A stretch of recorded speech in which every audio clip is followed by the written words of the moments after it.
എല്ലാവർക്കും നമസ്കാരം. ഫ്രീഷയുടെ പുതിയൊരു വീഡിയോയിലേക്ക് സ്വാഗതം. എൻ്റെ പേര് രോഷ്നി സന്തോഷ്.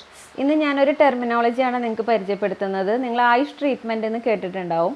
ഈ ആയുഷ് ട്രീറ്റ്മെൻറ്റിൽ വരുന്നത് ആയുർവേദ, യുനാനി, സിദ്ധ, ഹോമിയോപ്പതി ട്രീറ്റ്മെൻറ്റുകളാണ്. ഇത് നമ്മളൊരു ഗവൺമെൻറ് അപ്രൂവ്ഡ് ഹോസ്പിറ്റലിൽ ഗവൺമെൻറ് അപ്രൂവ്ഡ് ഡോക്ടറുടെ ഒരു ട്രീറ്റ്മെൻറ്റ് നമ്മൾ എടുക്കുകയാണെങ്കിൽ ഉറപ്പായിട്ടും നമുക്ക് ക്ലെയിമുകൾ കിട്ടും. ചില പ്ലാനുകളിൽ ഇതിന് സബ് ലിമിറ്റുകൾ ഉണ്ട്. അപ്പോൾ അത് നിങ്ങളുടെ പ്ലാൻ ഏതാണെന്ന് നോക്കിയിട്ട് നമ്മൾ മനസ്സിലാക്കുക.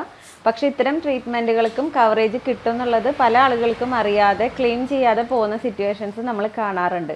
അപ്പോൾ അതുകൊണ്ടാണ് ഞാൻ ഈ ഒരു അറിവ് നിങ്ങളായിട്ട് പങ്കുവെക്കുന്നത്. ഇത് റിലേറ്റഡ് ആയിട്ടുള്ള നിങ്ങളുടെ എന്തെങ്കിലും ക്വറീസ് ഉണ്ടെങ്കിൽ കമൻറ്റിൽ രേഖപ്പെടുത്തുക.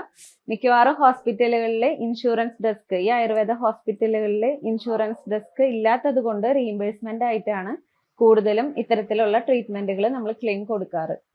ഇത്തരം കാര്യങ്ങൾക്കുള്ള ഇൻഫർമേഷൻസിന് വേണ്ടിയിട്ട് നമ്മുടെ പേജ് ലൈക്ക് ചെയ്യുക, ഷെയർ ചെയ്യുക, കമൻറ്റ് ചെയ്യുക. താങ്ക്